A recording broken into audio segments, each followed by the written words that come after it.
Good morning, afternoon, or evening, whatever. Welcome to Off the Shelf Books on Tour.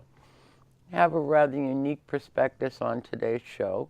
Our author is an author who we interviewed last year with the book Flight of Remembrance, Marina Dutzmann Kirsch, one of the most volume-packed, information-loaded books we've ever reviewed. Couldn't possibly cover it all in one sitting. So we asked her to come back and let us know how the book is received, what the feedback is, and we'll probably cover things that we've never covered before because we only have 28 minutes. Thank you for your return visit. I'm delighted to be here, Veronica. Thank you. How has the year been? Well received? Yes, well received, and I've had quite a number of book events again, as I usually do. I've spoken so far in 7 different states, and a lot of libraries, museums, retirement communities, book clubs, and other venues, churches, quite a lot of churches also. And there has been a lot of interesting feedback. There was one woman that I have not met that gave me a review on Amazon, and she said, "Thank you, Marina, for bringing a bit of my family history home to me." She said, "I never knew that family history because my parents refused to talk about it." They were also from Latvia, as my father was, and she said because they never talked about it, she found out a lot of her family's history and what they might have endured through my story. There was also a man that I did meet at a book presentation, actually the first year my book came out, in April of 2012. His father was killed during World War II as an Allied soldier in Germany, and as a young boy, he was raised to have a sense of animosity toward German people. His mother always told him Germans were evil, they killed his father. But via reading my book and hearing my family's story in the presentation, he said he came to have a whole different attitude toward German people, seeing that they too suffered during the war, and many of them were not Nazis, as my family were not. None of them joined the Nazi Party. Certainly none of them were part of the SS, but they were 2 of my ancestors were forced to serve during the war on the side of Germany, my grandfather and my father. And we can't possibly synopsis the book for those who didn't see the first interview. It's an amazing story, and I think it's worth reading now with the debate regarding immigrants. Yes. What your family brought to America, what your father did with Saturn V, Apollo, working for Chrysler, and consulting for NASA. Those are all gifts that he brought with him after teaching children as well, and gratefully gifted to America. And I think that's important to know with this debate going on regarding immigration. I mean, how many members of your family actually became American citizens and settled here? Everyone except for my father's mother. And she also never learned English. She always said, "Oh, I'm so bad at languages." So she spoke only German. And as a result, the gift that came out of that, though, was that we children learned to speak German. We maintained German. As long as Grandma was alive, that was the only way we could communicate with her, although she was sly. I think she understood a bit more than she let on to, but we really rarely heard her speak a word of English.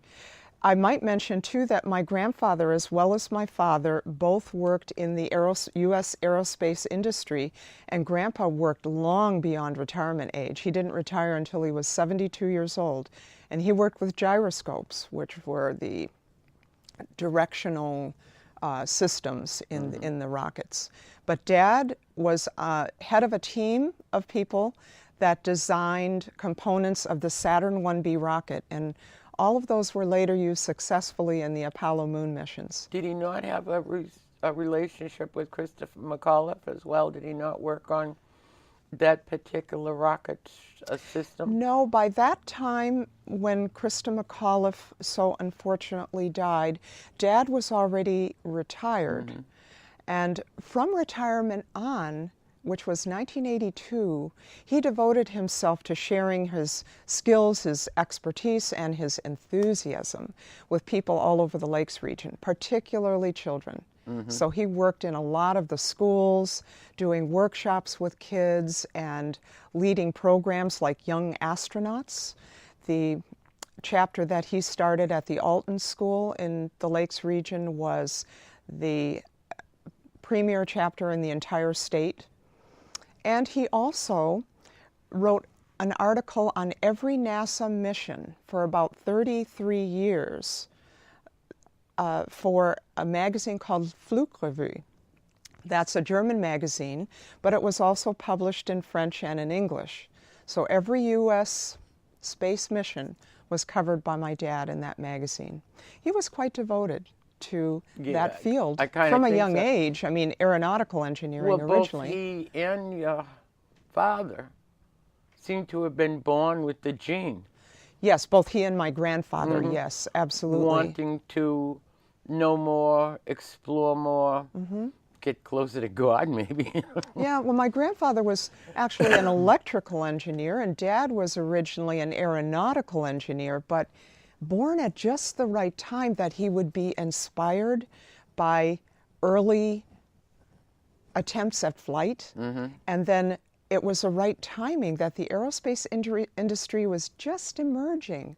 And so Dad managed to not only not have his career be totally derailed by war, but that he could also funnel his creativity and his dedication to the field into the aerospace industry. It was really quite an amazing sequence of events that led to that. But they seem to have had such a unique spirit in mind. To go back to one of the camps that they were in, where people were doing with whatever they could do, and he took the packing crates and made a cottage. Oh, yes. With a front porch. That was my grandfather. One huge crate that was originally, it held some kind of vehicles, military vehicles or something, wooden crate. He built a little tiny cottage, so small that in the so-called living room, there were benches built into the walls. There was no room for furniture. And they were also used as beds for people to sleep on. Then with the next crate he obtained, he built a little porch onto the front. And it's actually a delightful little cottage, which I'll have to make sure I get you a photograph to show. It's on the DVD, when I revisited the program that we did last year, or it's on your webpage. The information on your webpage is astounding. Having read the book, having met you and interviewed you, I was still surprised, informed, and appreciative of the knowledge in its Kirshner books, Kirstone books, webpage. When you went back to one of the camps that they had been in, when you donated documents to the museum, I mean, that was astounding information. So anybody who has read the book should also visit the Kirstone books webpage.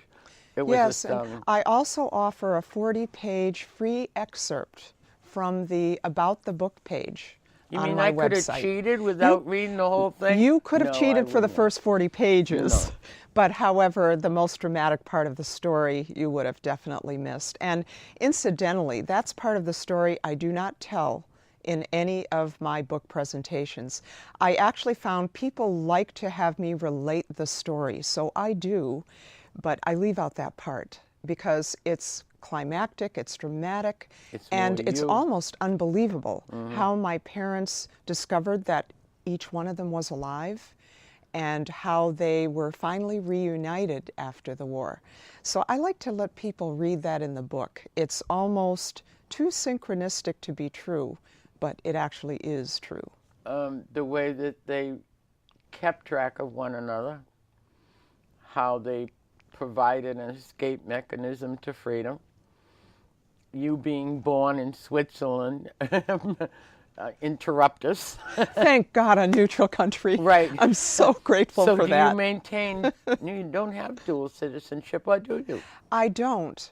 And actually, my choices were not Swiss and American. My choices were German and American. That's what I would have thought. And of course, as an 8-year-old at the time, I was bound and determined to do whatever my family was going to do. So I became an American citizen and have not experienced any regret at that whatsoever. My family, I might add, my parents were so grateful to be here in the USA and for the wonderful new life, which was a dream come true for both of them and for my grandparents as well. Actually, everyone in the family immigrated except for my mother's father. My mother's father was trapped in the eastern part of Germany, and my mother never saw him again, or her stepmother, or her stepsisters. But a wonderful sequel to that story is that even today, my mother at 94 is in touch with her oldest stepsister via email. So they've been reunited partly as a result of the book. We've also been reunited with some other missing parts of our family from Latvia who got a hold of my book via Amazon, realized that they're related to us, and we are now in touch via email as well. Now that's wicked cool. It is wicked cool. And I think the internet, of all the awful things it does, it also does some very positive things. It does some very positive things. In that it does connect and give to you gifts that you never expected, nor did the people who have found you. And I think it also gives hope to people who are searching, who never knew, who didn't know it was possible to ever find out and reunite emotionally as well as physically with family that up until that point in time when you push that funny little button are lost to you. Well, the other thing that I've found from my presentations and from people who read the book is the healing potential of a story from the other side. A lot of people don't consider whether stories from the other side are valuable, especially if the other side was led by an evil regime, as in this case. And the little emblem at the top over the title of my book is actually a pre-World War II Latvian glider. That's what I thought. That was built by my father and a group of young men in Latvia. My father actually is flying it. I was forced, however, to do an illustration of it. I am a graphic designer by profession. I do a lot of book design these days, in fact. And that little glider means two things to me. It represents my father's overriding passion in life for the field of aeronautical engineering, but also it represents my own quest to gain a higher perspective on World War II via my family's story. The researching, the writing. I feel like I lived and breathed my family's story through the retelling, the writing, and now presenting to other people. What do you think is most valuable, the oral histories that you've heard or the written history that you've found? Well, the wonderful thing was, and I would never have written this book without it, the family history that my parents wrote in the late 80s, early 90s, entitled Traces in History, A Family Story. Now, they only wrote that for family. And my mother typed all the pages. She didn't type like this, like I do. She typed with all fingers on an old-fashioned typewriter where one key always stuck, and she had to type it twice. Well, that's where we have the one-upsmanship on the newer generation that hunt and peck. We at least know where the keys are. So they had these pages copied. They had them bound into a beautiful hardbound cover. 237 pages, including some photographs, which were not the greatest resolution in that book, but they told the story.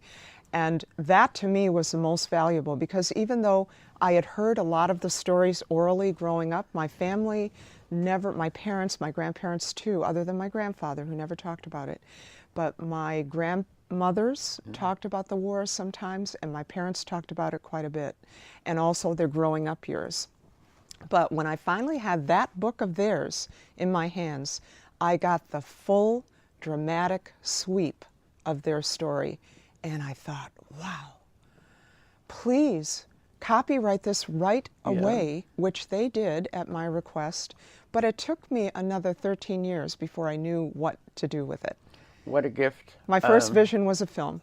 But then after writing a movie treatment that was well received, I knew a book should be the next step. More personal, more interactive. And that way I could gauge the amount of interest, and I could gauge really how critical and how important this story might be in the scheme of things to bring a new perspective onto World War II Germany to a lot of people. Did you ever publish it? The movie treatment? Their book. Oh, their book? No, their book remains in the hands of family members only. All of their children and grandchildren, I have 2 brothers, we each received a copy of the book, and all of their grandchildren who were already born before 1993 received a copy. There were no great-grandchildren yet at that time. No, that's the book that I would like to see every family have. 13, 14 copies in existence. Well, if ever you want to come back, you bring that one with you. I should have remembered to bring it today, I'd love to along read with that. a couple of newspaper articles that feature, one of them features my dad. It's entitled, For German Soldier, A Long, Strange Road to Freedom. And it features this same photograph of my father in sepia tone on page 1 of the Concord Sunday Monitor. And that story maybe influenced me more than any other. That was from about 2003. And it told the story about how they reunited at the end of the war, how dramatic, how emotional that time was. And at that point, I already knew, okay, imminent, that I'm going to do something with this story. And in 2004, I did the movie treatment, but it wasn't until 2009 that I started writing the book. We'll be back in a moment while Marina prepares to read us one of her favorite passages.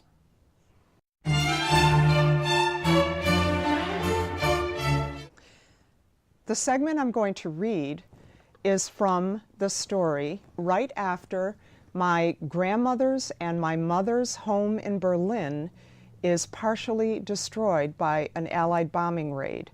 Now, their home was destroyed floor by floor. They lived in a high-rise apartment building. One floor after another was destroyed.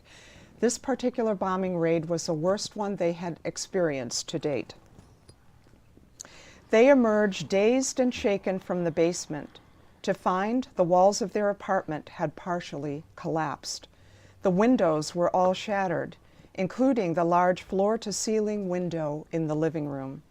What was left of the blackout blinds hung in dreary tatters across the gaping holes where glass had once been. Heaps of plaster, broken glass and debris were everywhere, and settling over everything was a layer of thick dust that penetrated even into cupboards and closets, into their food supply, and into their eyes, noses, and mouths. Lilo choked on the dust that hung suspended in the air like a deadly shroud. Outside the broken windows, they saw the jagged remains of destroyed buildings, eerily illuminated against the night sky by the flames of other burning buildings behind them. The night resounded with frantic raised voices, shouting, wailing, and moaning, with the sounds of running footsteps both inside the building and out in the street. Lilo tried to take it all in, then collapsed into a dust-covered chair, laughing hysterically as she realized how close they had come to annihilation. Jumping back up, she exclaimed to Gertrude, "We are alive!" They hugged each other in relief bordering on delirium, feeling as though they had personally achieved a major victory. Lilo, famished, found a crust of bread in a cupboard and devoured it, dust and all, wondering whether others also experienced the same kind of post-air raid hunger pangs. After a silence while they took stock of their situation, grimly surveying the devastation, Gertrude remarked in a matter-of-fact tone, "Tomorrow we replace the windows." No, I liked her. She's my kind of woman. There was nothing that she couldn't do. My grandmother Gertrude was a mover and a shaker. Both of my grandmothers were truly very interesting and amazing women. Gertrude was very adventurous, bold. She would take action. And let's remember that this story takes place during wartime. And during wartime, women are forced to take on the roles that normally would be the prerogative of men. And that was certainly the case for both of my grandmothers and also for my mother and my Aunt Ruth. They had to do what they had to do, and they did not have the men around to tell them what to do. But in some instances, their thought process was better than the guys, and better than the soldiers, and better than the gods. Look at what they pulled off. In their coming and going and getting and delivering and finding. And I'm sure they had disappointments, and I'm sure it didn't all work. But they were smart cookies. Well, I think in any society, and that probably includes the societies today in the Middle East, it is the heart of the women that truly brings home the heart of that culture. And it was the same with the women in Germany. And I think if women had been ruling the country, that war might have never taken place. It might have been a very different world at the time and also today. You think? Sort of like a beehive where the queen's in charge and everybody else is female except for the drones who sit around and drink beer and eat pretzels all day. Get thrown out once a year, and the survival is the colony, the people. Yes. And how to benefit and continue on. Think about the children, think about the future. Think about preserving resources. Think about Mother Earth and all that it means to us. I have a dear friend who's German who grew up at that time. And I admire her more than anyone I've ever met in my life. Broke me into a million pieces and built me back up at 21. And I owe my life success to her training, dogma. She's just unbelievable. And it almost like the German language, learning it in your home. When you learn that Cinderella doesn't live here, that everything isn't delivered on a platter and you have to work for what you want.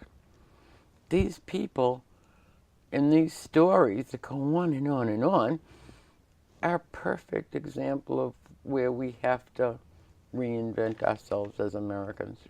Yes, and also, I have to say about the women, they are the bearers of the culture, the bearers of the children, and they also are the bearers, in many cases, of a strong faith and a sense of optimism that no matter what happens, they're ready to pick up the pieces again. They're ready, like my grandmother, to take that next step, to replace the windows. Well, that apartment didn't last much longer. Those windows were blown out again. Then they gave up on that, but they boarded them up with plywood, with old carpets, with anything they could tack up against the cold and the wet and whatever, until they finally were able to move out of Berlin. But that was a tough thing to achieve. And they went on to produce an author who tells an exceptionally good story. Thank you for bringing the story back to us. Thank you, Veronica. That's it for Off the Shelf Books on Tour today. Bye.